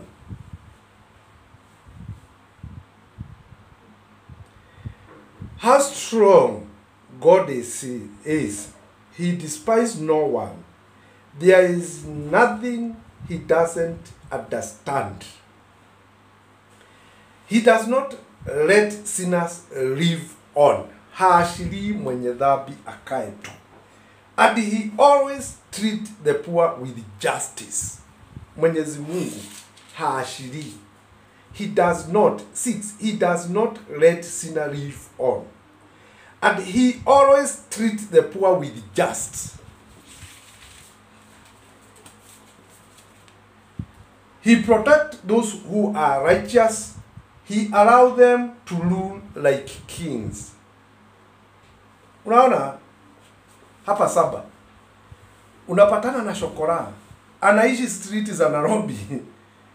Hana nyumba na haojeki. And by the way, kuna huyu mama niliongea kwa hiyo video number 50 I think 55. Ambaye tulisikia amekojeka. Na nikasema Mwenyezi Mungu nina withhold, ninashikilia. Usimuondoe, lakini umwezeshe kutubu dhambi zake. Ilikuwa kama siku mbili hapa imepita. Leo asubuhi ndio tunaletewa ripoti amekufa. I'm happy. Maana ile kitu niliuliza Mwenyezi Mungu aliitenda. Nilielezea Mwenyezi Mungu. Huyu mama maana amekojeka tu ghafla. Usimruhusu aende ama aondoke duniani kabla hajatubu. Akawa hospitali na akawa sawa na akajisikia na mawazo yake akarudi sawa. Siku 2-3 na maombi akiwa ni reconcile mbele ya Mwenyezi Mungu. Leo usiku amepass. Sitaki kusema hayako mahali pema peponi. Maana mahali pema peponi sijui ni wapi. Mimi sijui hiyo ni wapi. Maana kuna mahali inawekwa wale ambao wameokoka, wametoka duniani wakiwa wameokoka. Paradise hiyo Yesu Kristo akanena kuhusu yake, na kuna sel. Siku 2-3 leo ndio amepass. Na sisemi ni vizuri amepass namna hiyo. Lakini ile ombi niliomba Mwenyezi Mungu alimgrant. Anyway, hiyo ni top up. He protected those who are righteous. He allowed them to rule like kings. Hapa ndio nimekuja. Unapata mtu na unajua kulingana na ile history nimesikia kutokana na wale watu wanajua huyo mtu. Juu nimepiga simu huko Nakuru. Ninaelezewa maisha yake yote hajawahi enda hospitali. Hajawahi gojeka. Paka nimeongea na mama moja ambaye alikuwa anamfundisha akiwa mwanafunzi. Niambia huyu mama maisha ni wetu. Hajawahi gojeka. Hajawahi enda hospitali. Amegojeka once na ameondoka. To God be the glory. Maana alisikia ombi langu na akampea nafasi hiyo ya kutubu siku 2-3. Nikisema hii, and let them be honored forever. In verse 7 ya Ayubu 36 inasema, he protects those who are righteous, he allow them to rule like kings, and let them be honored forever. But if people are bound in chain, suffering for what they have done, God show them their sin and their pride. Verse 8. But if people are bound in chain, suffering for what they have done, God show them their sin and their pride. Wajua, kuna hii watu wanasumbuka hapa, wanasema nilifanya nini? Shida kwangu. Shida sisemi yetu. Shida kwangu. Ini imekuwa hii na hii. Mwenyezi Mungu ana make sure anakuonyesha makosa yako na maringo yako. Kwa hivyo, hii mashida mingi unaona inakusumbua maishani mwako, kabla hata hujaenda kwa mhubiri kumuelezea niombe ama tuombe ili hii generation kasi iishe, hebu rudi kwa Mungu kwanza umuulize hii shida inatokana na nini, ili akuonyeshe mahali utaanzia na mahali utamalizia. Brethren, unajua watu wengine unaona ni maskini lakini wanaishi maisha mazuri tu. Kanyumba analipa shilingi 500, haijawahi kosa mwisho wa mwezi. Kwake unaona tu anakuja na tumafuta kidogo tu ya shilingi 20 kwa karatasi. Upande huu mwingine amebeba sukuma na kauga kidogo. Wanaingia, wanakula, wana celebrate. Wanalala. Asubuhi wanaamka ile kitu iko wanakula. They are ever like that and happy. Wanaenda wakiwa na furaha. Kwa nini kwako hakuna furaha na wewe ndiye tajiri huko na kila kitu? Kwa nini kwako hakuna? Listen to this. But if people are bound in chain, suffering for what they have done, God show them their sin and their pride. He make them listen to his warning to turn away from evil. Mwenyezi Mungu wakati anakuonyesha dhambi zako, anakufanyaga turn away from your evil, lakini na wewe uelewi. God show them their sin and their pride. He make them listen to his warning to turn away from evil. Mwenyezi Mungu wakati anakuonyesha dhambi zako, huwa anakujaribu kukuonyesha uachane na njia zako za dhambi. Na unajua hii ni kitu kingine inanisumbua. Ati watu wanasema kabla sijaoa lazima ujaribu gari engine inakaa namna gani. Sasa ukiwa umeenda na wanaume 10 ama umeenda na wanawake 20 na sote ni soul tie, mnashikana juu sex ndio inashikanisha watu, how do you see wakati umekuja kuolewa and you don't break that? That's evil. Hata sisi tuliifanya. Na wakati tumeoa, tumekaa vizuri kwa wokovu, tukaanza kudili na hiyo kitu. Na utastukia tu inakuja kwa maisha yako. Unasikia watoto wako, ukiangalia mtoto hivi unaona hii ni ile kitu nilikuwa ninafanya nikiwa kijana. Una deal naye perpendicularly.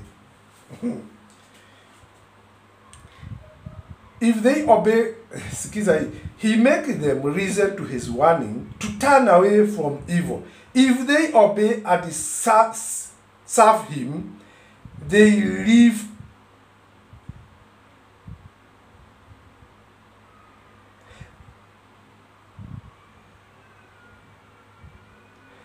isikia hii. If they obey God and serve him, and they live out their life in peace and prosperity. Ukiachana na njia zako za dhambi, usikize Mwenyezi Mungu na ukae kama ilivyo mapenzi yake, uache njia zako za dhambi, anakugrant peace and prosperity. Now, have you lacked peace in your family, in you? Have you lacked prosperity in you? Cause ya hii ni ile maisha ambayo unaishi. But if not, they will die in ignorance and cross the stream into the world of the dead with sin. Ukikataa kusikia Mwenyezi Mungu na utubu dhambi zako ambazo unasifanya na lifestyle ambayo unakaa baya, Mwenyezi Mungu anakupatia warning, husikii, atakuashiria na you will cross the other valley ama the other side of death ukiwa na dhambi zako. Those who are godless keep on being angry. Wale ambao hawana Mungu huwa anakasirika. Those who are godless keep on being angry. Kukasirika hofyo. They judge everything. Haoni jambo lolote mzuri katika maisha. Unamuona amenunua V8, koja tumuone tu, analinga tu. Hizi pesa hako nazo ni za kutoka kwa devil worshiper. Mliona wapi? Analinga bibi huyu ni juu ameolewa na bwana mzuri, analinga tu. Anakuja tu na mavazi hii, anatuonyesha hii na hii, analinga tu. You'll never see anything good.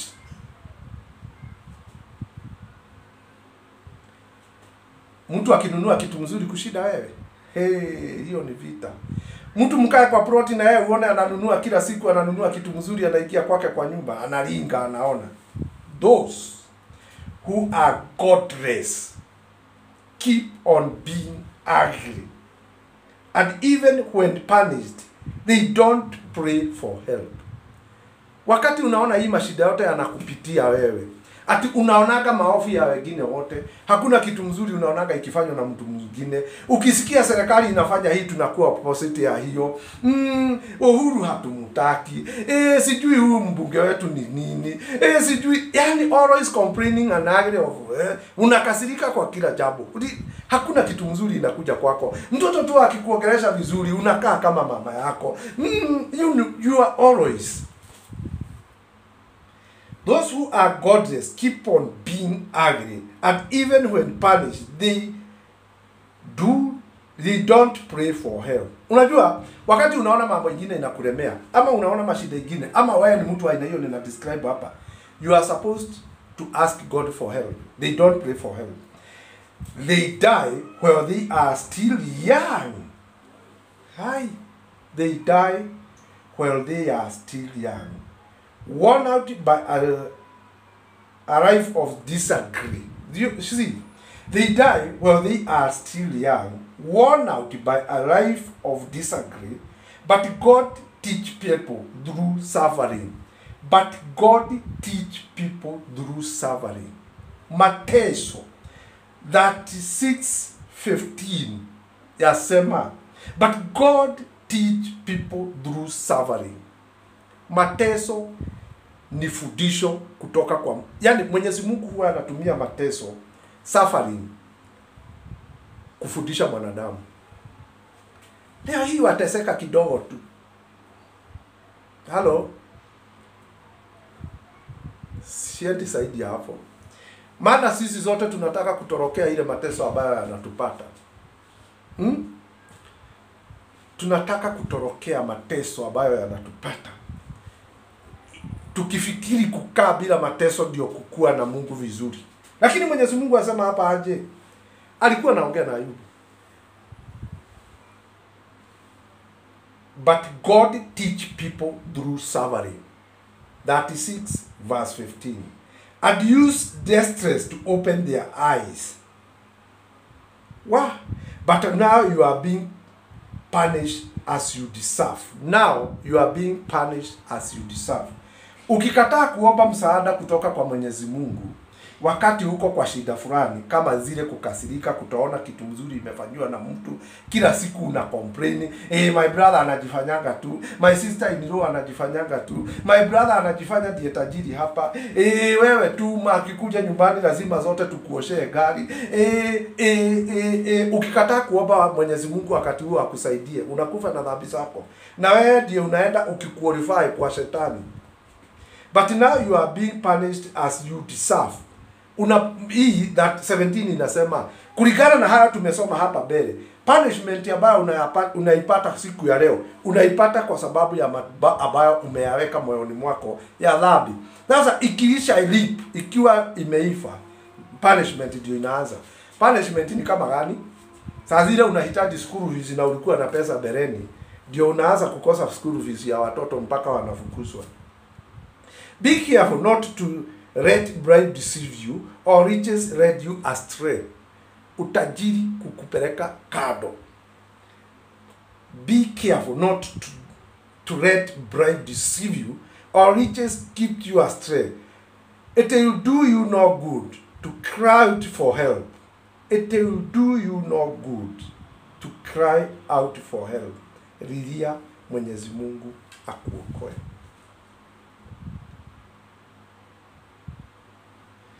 All your strength can't help you now. Unajua kuna dhambi utafanya na mambo utayafanya kikombe iive, Mwenyezi Mungu aanze kukupunish. Ikiwa imeiva na imefika mwisho, anasema huyu nitampea kiboko kama Nebukadnezar for 10 years, atakuwa mnyama. Hakuna mtu atakuombea. Mabishop wote wakikuja, hakuna. Sasa jiangalie maisha ambayo ulikuwa unaishi kabla ya hii shida ambayo uko naye haijakuja. Angalia line yako ya maisha. Mtu unatoka from nowhere unakuja unafanya abortion na unafikiri mambo ni mazuri. Si mazuri. Hiyo abortion umefanya maishani mwako inakuja kunena.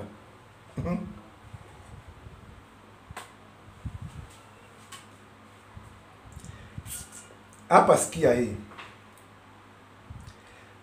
Don't wish for night to come, the time when nation will perish. Be careful not to turn to evil.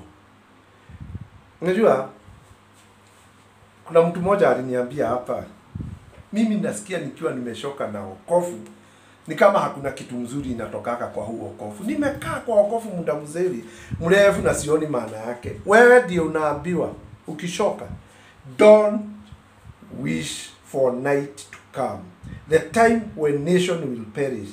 Be careful not to turn to evil. Your suffering was sent to keep you from sin, from it. Do hapa mateso ambayo yanakupata maishani mwako, Mwenyezi Mungu alikuwa anakuletea ili ya kuturimu na kuzuia kutokana na dhambi fulani. Maana saa hii tuseme niko na kesi na mtu fulani. Kwa mfano tu, simple mfano tu, nimetuma mtoto wangu kwa duka, nikaambia mwenye bushari amwekee nyama kilo 1. Na juu ni mtoto, hiyo nyama aende awekewe mfupa ya half kilo. Akikuja naye nyumbani nione ile amewekewa, na juu siwezi rudisha juu ni chakula, inabidi nishukue mguu niende nikakopanishe mwenye buchari. Sasa angalia jambo hili. Ili Mwenyezi Mungu anizuie kutokana na hilo jambo nataka kwenda kufanya kwa mwenye bushari na kumkobanisha na nini. Nikitoka tu nikiwa na slippers, nigogwe na mawe. Na iwe ni kama kidoda, itanibidi nisikie ushungu, nirudi kwa nyumba. Sasa Mwenyezi Mungu anatumia the issue ya kugogwa kidole na mawe.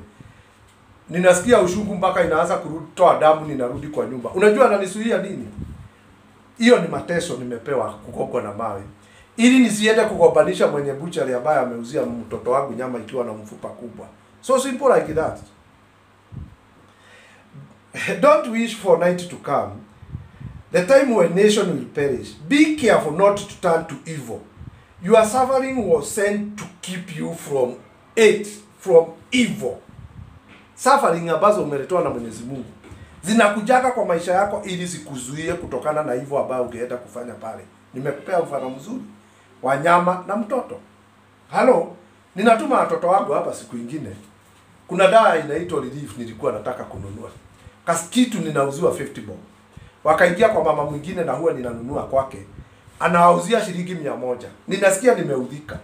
Sasa nikiwa nimefikiria kwenda kumpigia kelele, nikaona kwa nini wewe ninakutumia mtoto unamuuzia dawa shilingi 100 badala umuuzie 50 bob. Mwenyezi Mungu anasababisha kukuje certain temptation ama kitu fulani kwa maisha. Bele sijafika huko, ili nisiende kumgobanisha kwa sababu amedanganya mtoto. Tuyashie yote Mungu. Remember how great God is powerful. He is the greatest teacher of all. Mwenyezi Mungu mateso ambayo anakuletea maishani mwako, the trials ambazo zinakuja Mwenyezi Mungu akiwa ameziashiria. God has a lot of power and he has. Akitaka kukuondolea atakuondolea. Lakini akiamua sikuja maishani mwako, anapima inakutosha. Remember how great is God powerful. Remember how great is God's power. He is the greatest teacher of all. No one can tell God what to do or accuse him of doing evil. He is always being praised for what he does.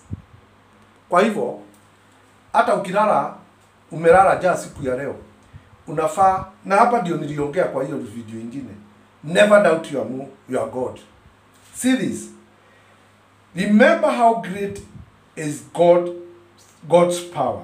He is the greatest teacher. He is the greatest teacher of all. No one can tell God what to do or accuse him of doing evil.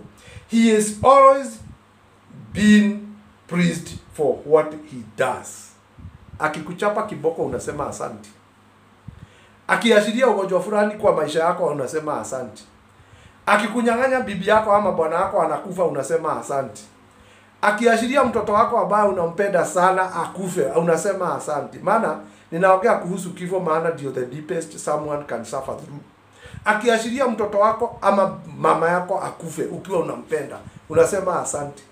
Akiashiria baba yako akufe ambaye unampenda unasema asante. Can you be able? Do you qualify? You also must praise him. Sikia hii, ngoja nirudie hapo 22.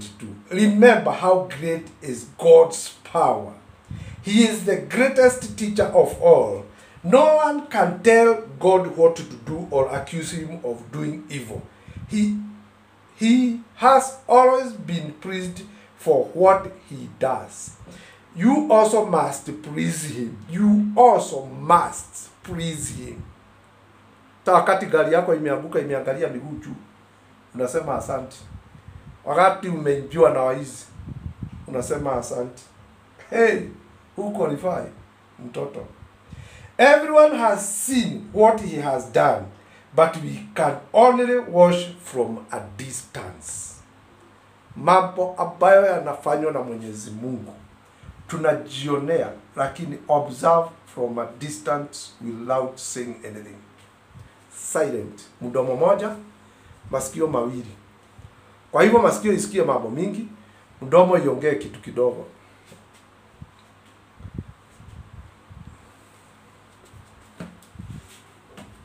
Stand up and being counted.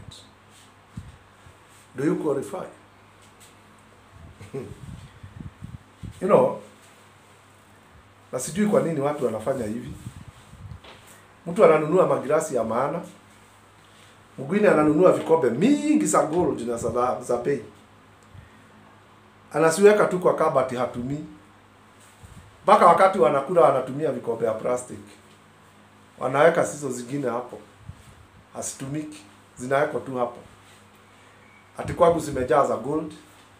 Kwangu niko na vikombe ya bei kali. Hautumii.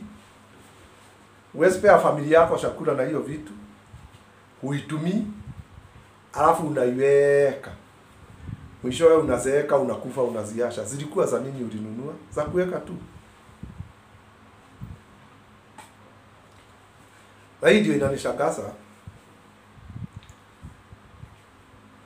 Mkulima analima vizuri. Anatoa the best.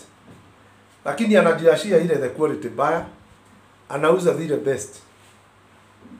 Na by the way, nyinyi watu ambao mnalima huko up country, hapa Nairobi hatukaagi kukula tu na kukunywa. Hapana. Najua mtu mwingine ameongea hapa akasema hawa watu wa Nairobi kazi yao tu ni kukaa kukula na kukunywa. Ukinilima nyanya mzuri ulileta Nairobi, ninanunua pesa. Si bure. Nikiwa hapa Nairobi, stima ni pesa, maji ni pesa, nyumba ni pesa, kutembea ni pesa, transport, kila kitu ni pesa. Wewe unaongea namna hiyo, maybe umepewa shamba na Mwenyezi Mungu, mwingine hana. Wewe kila kitu unapata huku, alafu unapanua mdomo tu unasema watu wa Nairobi wanakaa tu. Kila kitu Nairobi ni pesa, mpaka chakula unaweka kwa mdomo, maji ni pesa. Wewe unaenda kwa shimo unashota maji ya bure. Unaenda shambani umelima, unalima unatoa tu, nyumba haulipi, alafu unapanua mdomo unasema watu wa Nairobi wanakaa tu, hakuna kazi wanafanya. By the way, paka wale watu mnaona wameenda nchi za ng'ambo mnatumia vibaya. Wewe umezaliwa na mama ameenda ng'ambo. Mzee bwanako alienda nchi za nje. Amekuasha. ameenda kufanya kazi ya kutunza wengine huko na anapewa mshahara. Alafu wewe kazi yako ni kugojea tu utumiwe pesa mwisho wa mwezi. Hamkui productive. Unataka tu utumie pesa mwisho wa mwezi, ukule na ukunywe. Kwa sababu mama anafanya alienda ng'ambo ama alienda nchi fulani. Continent zote. Mnamuitisha pesa kila saa. Mkijua yale ambao wanapitia huku, hata kama wanatumia hizo pesa, you should have respect for them. Na hii pesa anakutumia, hata wewe kuwa productive, tafuta kitu ambayo inaleta pesa uianze. Sio tu ukitumiwa pesa tu unakula tu. Nimejionea hii. Unasikia my wife alienda ng'ambo huwa ananitumia pesa. Kazi yako ni anasa hapa tu. Pesa unatumiwa na bibi ndio. Alafu anaanza ukianzia hapa mara ni huko. Unapata hao ni watoto wanasema mamangu anakuaga Amerika. Hamfanyi kitu. Mnakaa tu kama moth. Inaitwa nini? Kuna ile yani juu mtu wenu wako ng'ambo na anakusaidia. You relax, you are dormant. Hakuna kitu unafanya. Why? Sisemi ya kufe. Lakini kama saa hii akiondolewa utaishi namna gani? Wewe unasema mamangu alienda ng'ambo, my father wako America. Wanaume sometimes wanakuwa strict, hawataki mchezo. Lakini wewe huko umezaliwa na mama ameenda ng'ambo. Sikatai. Ameenda Germany, Australia, ameenda Brazil, ameenda wapi. Anakutumia usaidizi. Badala ya uweke ile pesa uanze kitu kidogo ujisaidie. Wewe unakaa tu kama dama, mtoto wa ng'ombe tu, kazi yake ni kunyonya. Use brain and wake up. Sio kusema mama alipewa hiyo nafasi aende nchi ya ng'ambo ili akusaidie na wewe uinuke. Akikutumia shilingi 5,000, angalau utafuta mahali uweke, mahali uuze matunda. Uwe unapata kitu. Si ukulirae tu kila saa unakaa hapa ukiwa umengojea ati mwisho wa mwezi unatumiwa na mama. Amefika miaka 60 na bado tu unalirai na yeye. When will you wake up? Sasa zile amekufa ameletwa, nyote mnakufa pamoja na yeye. Why? Na you have brain. Umesoma. Kazi yako tu ni kukaa kungojea. Yes, the mother is blessed. Na nyinyi ambao mnaenda ng'ambo, saidia huyu mtoto miaka 2, 3, 4, 5. Ukiona hafanyi kitu, funga account. Na uone ataamuka. Funga mawasiliano. Na uone ataamuka. Wacha kumulilia. Maana dhiki tumesoma na yeye na maandiko hapa. Dhiki ambayo inaletwa katika maisha ya mwanadamu ni Mwenyezi Mungu huwa analete, inasababisha ufukuke mawazo. Mtoto ni wa 20, amemaliza university. Alafu umeenda ng'ambo. Unampea pesa juu unampenda. Babagu wakati aliona ametulea vibaya juu alikuwa MP, aliona unajua kwetu baba tulikuwa tunakula mikate kama 6 ama 7 kwa siku moja. Halo? Wakati babagu aliona ametulea vibaya, ungeutisa kitu. Yaani kuna mahali tulikuwa tumeelezewa, kwa hii duka unaweza chukua chochote tu bora iwe ni chakula. Ningeenda hapo nishukue maziwa na nishukue mkate nikuje nikila peke yangu.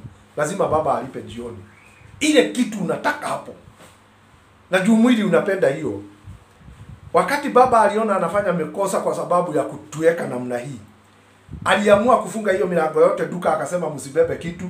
Anaashia pesa ile ugali ile ya kupika mnajipikiwa ikiisha, dadi anajifanya hajasikia kitu. Na akitaka kuona unamkaribia kidogo ati hivi mnataka pesa kidogo, anajifanya kuna mtu amemuita, anawasha namna hiyo. Sasa alifuka mahali nilikuwa nikiwa wa 6, akasema hawa watoto wangu nimeharibu kwa sababu ya hii maisha, ninawapea kila kitu wanataka. Mimi ndiye nimewaharibu.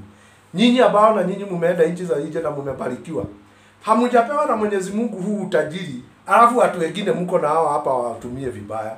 Ati so wetu nikijua hako lazima ikishida kidogo tu ikikuja nikimuitisha pesa atanitumia. Wakati ulikuwa hapa Kenya, nani alikuwa anakuheshimu wewe? Ukingojeka hakuna mtu anakusaidia. Na hii ni message narudia juu nilikuwa nimeiongea wakati mwingine. Hao watoto ambao umewazaa, umemsomesha amefika form 4 amekataa ama amepita. Ameenda university amepita na hataki kufanya kazi. Sasa wewe umeenda ng'ambo, kazi yako ni kumtumia kila pesa siku. Unamlipia nyumba. Wani unafikiri ukimwashiria atakufa? Kama ni Mungu ako na yeye, atakaa street za Nairobi miezi 2, mwezi wa 3 atapata akili. Fungeni account. Wewe ambaye umeenda nchi za nje na umesaidia watu wenu zaidi ya mwaka moja na unaona hawajisaidii, kila saa lazima akupigie uzimu mwisho wa mwezi, mpaka mama na baba, funga account. Na kama unataka kusaidia mama sana, ujue hako ushago, ujue shilingi 600 inamtosha ama shilingi 700, huwa unamtumia hiyo shilingi 700 mwisho wa mwezi kwa account yake. Unamwambia 100 ni ya Monday, Tuesday ni Tuesday, Thursday ni hivyo. Kama kuna watoto wengine wako katika hiyo boma ambayo wewe umetoka na ni watu wamezidi miaka 25 na wanakulaga kutoka kwako kupitia mama, funga account. Kama unataka kusaidia mama, chukua namba yake, uwe unamwekea shilingi 700 kwa siku. Mama akiwa ushago, shilingi 100 inamtosha kukula. Wachana na hiyo mambo mengine. I know why I'm speaking like this. Maana tumekuwa na watu generation. In fact, watu nisikie tu mami ameenda Amerika ama ameenda Dubai, ameenda wapi ama ameenda Qatar. Watu wana relax, wanajua nitakuwa ninatumiwa. Wanakuwa kama moth. Nitaita moth ama tadipu. Kuna hiyo kitu miti ikiwa imeoza ndani, tunaitaka kigunyo, inakuwa kama ya inchi 2. Inakaanga mahali kumeoza, kasi yake ni kukula huko kwa giza, inanona tu. Si wadharau. Lakini hawa watoto mnaasha nyuma, alafu amefikisha miaka 20. Ni nani anakuambia ukifunga account usikose kumtumia ukiwa Amerika? Atakuja miguu. Si ufunge. Akudharau. Hawezi laani wewe ukiwa mama, muashirie akule dhiki. Washa tu. Na unjue the moment unamwashiria anakula dhiki mwezi wa kwanza, wa pili, wa 3, ya 4 akili itaamuka. How do you dare? Unanunulia mtu gari, unampea anashindo na kuituza, anaiuza. Don't waste your money. Babagu alifuka hivi, akasema kufika hapo hakuna bluebird na hakuna jam, hakuna mkate. Akaifunga na in fact aliondoka. Juu tulikuwa tunakaa nyumbani, akaenda akakodisha nyumba mahali pengine. Alikuwa anakuja mara moja kwa wiki. Na sio umalaya anafanya, kututorokea. Wiki washa ndio hiyo. Ndio unasulula the whole day, hujapata kitu ya kukula. Paka ikanibidi sasa nitoke nyumbani. Ndio huko nilikuwa ninaenda kufanya kazi ya butcher, ninaandikwa 600 kwa mwezi. Wewe hawa watoto wako ukiwaashiria hawatakufa. Huyu bwanako ulimwasha hapa Kenya, unamtumia pesa mwisho wa mwezi anaenda kufanya umalaya nazo. Ati unajua bibi yangu alienda Amerika, sasa mimi sina namna, anatia hivi shini hivi. Ndio huyo. Yule mtu utashikilia kidogo ni mtoto msichana wa miaka 17. Agarau afike 22. Ukiona naye hata hasikii. By the way, na sitaki iwe hivyo, maana siwezi ombea watu maofu. Wewe ulishikwa na wanaume ukiwa na miaka gapi na haikuwa mapenzi yako? Haikuwa your will. Ukajipata. Mwingine akakudanganya na kuambia anataka kukuoa, ikawa ni game. Amekuzalisha watoto, amekutupa.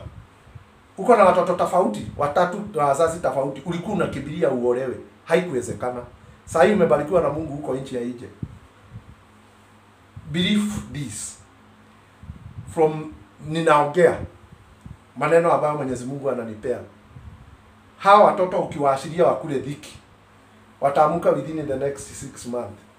Lakini as long as unaonea sympathy, unawatumia. Sasa juu uko na miaka zaidi ya 50 ama uko na 40, unaenda kuzeeka, hujaiwekea kitu kwa account. Pesa zote unatumia watu hapa Kenya. Sasa zile utakuja hapa Kenya, unakuja ukiwa na umaskini mpaka unashagiwa. Na Mungu alikupea nafasi ya kuweka pesa. Wewe hukusikia. Mfundisha mtoto na njia, atabarikiwa. I believe ukiashia huyo mtoto dhiki, akunywe mara ya kwanza, mwezi wa kwanza, wa pili, wa 3, aone haya na mami hana mchezo. Mwezi wa 4 atatoka. Ndio hao anakuja anatuambia, nipatie kibarua hata kama ni ile itapatikana, mimi nitafanya. Anaifanya siku ya kwanza, mwezi wa pili anakula pesa yote, anapewa jioni, anakula zote. Atasoea, akienda mwezi wa 4, wa 5 atajua kuna haja ya kuweka kidogo kidogo. Alafu maisha yake inafunguka. Nyinyi ndio mnawaharibu. I disagree with you. Ukiniambia ninakaa na watoto wangu ni 3 na hakuna kazi wanafanya na wote wako Nairobi, na unazidi ukipewa pesa yako mwisho wa mwezi unatoa yote unampea, unabaki bila. Yule mtu umezaidia zaidi ya mwaka mmoja, hajasimama. My sister, my brother, funga hiyo namba ya simu na mawasiliano ukae, waseme ulikufa ukiwa Amerika. Weka pesa zako kwa account, kaa vizuri. Ukiziweka na uashirie dhiki, Mwenyezi Mungu ataingia hapo katikati. Maana si tumesoma maandiko na the trials na majaribu ambayo mazito yanakuja, Mwenyezi Mungu huwa anaruhusu ikuje kwa mwanadamu ili amtrain. Wewe na wewe Mwenyezi Mungu wakati anataka kutrain watoto wako kupitia dhiki, wewe unaingilia katikati ya Mwenyezi Mungu. Wakati Mwenyezi Mungu amenyosha mkono wake anataka kugusa mtoto wako ambariki na dhiki na mateso, wewe unaigiza kisho yako ndani, unaambia Mungu hapana. Unaharibu mpango wa Mungu, huendelei na unafikiri unasaidia. Funga namba. Hebu nikuulize, unaweza pata mimba Mwenyezi Mungu akiwa hataki? Juu wengine ukikataa kutusaidia nitafuta bagi, ukitaka kunisaidia nitajiua. Fugeni simu na mnyamase. 70% ya nyinyi mko nje za nje, mnatumiwa vibaya. Funga simu na ulize. Ukiulizwa ni nani amesema, sema ni mhubiri anaitwa Evangelist Martin Lungu. Funga simu. Furthermore, unajua utakaa miaka ngapi duniani? Sasa ukitoka huko ukuje huko na nini? Na zote ulipea hawa watu. Wakati Mwenyezi Mungu ananyosha mkono hivi ya train na mateso na mashida, wewe unaigiza kisho yako, unasukuma mkono wa Mungu, unamwambia hapana, hao ni watoto wangu. Na yeye Mwenyezi Mungu hataki kubishana, atumii nguvu. Anakunyamazia na anaondoka na ananyamaza. Wewe unang'ang'ana na mzigo wako. Alafu baada ya miaka 4-5 ndio unauliza, "Gai, watoto wangu walifanya nini?" Uliingilia wapi wewe ukakataza Mungu afanye? Wewe umekula mateso aina gani? Ni mangapi unafumilia mahali unafanya hiyo kazi? Ukijua tu ni mzito. Kwingine unapewa kazi uifanye, hurali. Alafu wewe unaona wako wakiteswa na Mungu ama wakiashiriwa majaribu, wakiashiriwa dhiki na Mwenyezi Mungu, unaona Mungu anafanya makosa. Mistake number 1. Wakati Mwenyezi Mungu anatrain, anatumia kiboko ya dhiki. Wakati wewe unashika hao watoto unasema hawakuli dhiki, unaondoa mkono wa Mungu. Point of interest. Msinipende. Mtu mmoja ameniambia, wewe unahubiri bila kucheka. Sasa nitacheka namna gani wakati nasikia vile Kristo anaongea? Nitachekaje? Unafikiri hata mimi siwezi penda kukaa tu ninyamaze, nitulie, nikule na nikunywe? Nafanya hii kazi na fashion ya upendo. Siogopi wakati ninahubiri. Jana niliwaambia nitaweka video moja wiki. Mungu naye ananiuliza wapi? Ndio utaweka wiki moja kwa wiki, halafu so what? Najiashiria mikononi mwa Mungu. Akiniambia niweke kila siku, nitaziweka mpaka wakati nitakufa. Itakuwa kwa runinga, itakuwa kwa mitandao imebaki. Tumejionea akina T. Osborne. Ni saa hii hamsikii. Ona hii. Ati tunaletewa mtu ni role model, ni actor hapa. Tunaletewa kwa runinga leo. Anaongea mazuri akiwa amevaa suti ya navy blue. Alafu the following day, huyo mtu the following day tunaona ameshikwa mkono na mtu akiwa mrefu amelala kwa barabara na ile suti alikuwa naye. Akiwa mrefu cha kupidukia, akiwa anaonyeshwa mahali ataingia agarawa pumzike. Role model amekuja kwa TV leo. The following day anaonekana kwa mitandao ya YouTube akiwa amerushwa picha zake na watu. Akiwa mrefu mpaka ile suti alikuwa naye hata hajatoa. Role model mgani? Nyinyi watu wa media mnalete tu. Na mnasema role model. Kwea? Simpimage mambo. Wakati unaleta hiyo kitu kwa station, inaonekana the whole country. Na huyo mtu naye analetwa chini na wengine kwa media akiwa mrefu. Hata suti hiyo imejaa uchafu kutoka juu mpaka chini. Alafu wakati mnatuelezea role model, mtahukumiwa na Mungu na mtajibu maswali. Maana unaleta role model ni yule anakuja hiyo, alafu jioni ni mrefu. Anaonekana kwa YouTube. Amewekwa picha zake akiwa ile suti imejaa uchafu, amekotwa kwa mtalo. role model. We ukitaka kusaidia mtu,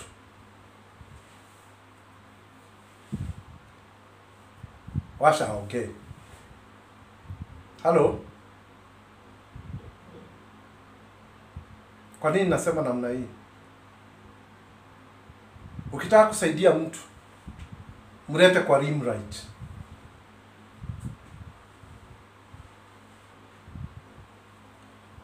Hiyo nimeongea namna hiyo. Na sina ubaya. Juu sio pesa tu. Kuna kitu ingine inatakikana mahali huko ili iwe sawa. Na inakugharimu sacrifice ya kusema I don't want to benefit anything here. Assist. It will cost you something painful, but it has blessing. Omba usijue nimesema aje. Maana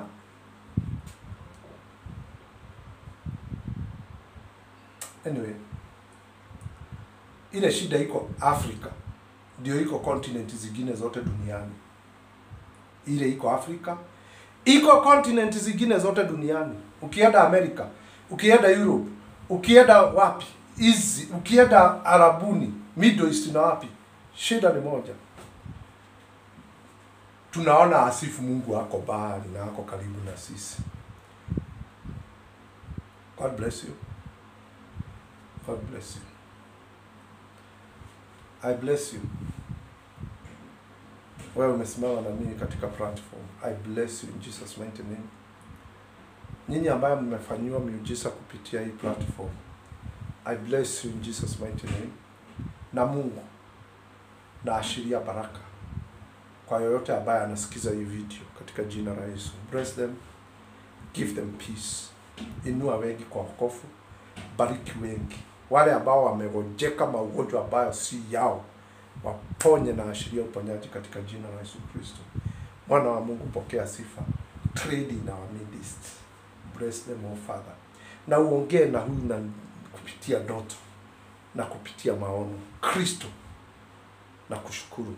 Pokea sifa, pokea utukufu. I bless them. I bless them in Jesus name. And I dedicate thee to you, Jehovah God, in Jesus name. Na ni katika jina la Yesu nimeomba na kuamini. Evangelist Martin, namba ya simu 0721 735 498. Martin Domo Kingori. Telecom WhatsApp number 0774 297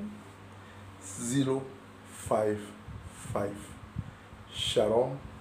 Mungu awabariki na awabariki na awabariki sana katika jina la Yesu. God bless you all in Jesus name.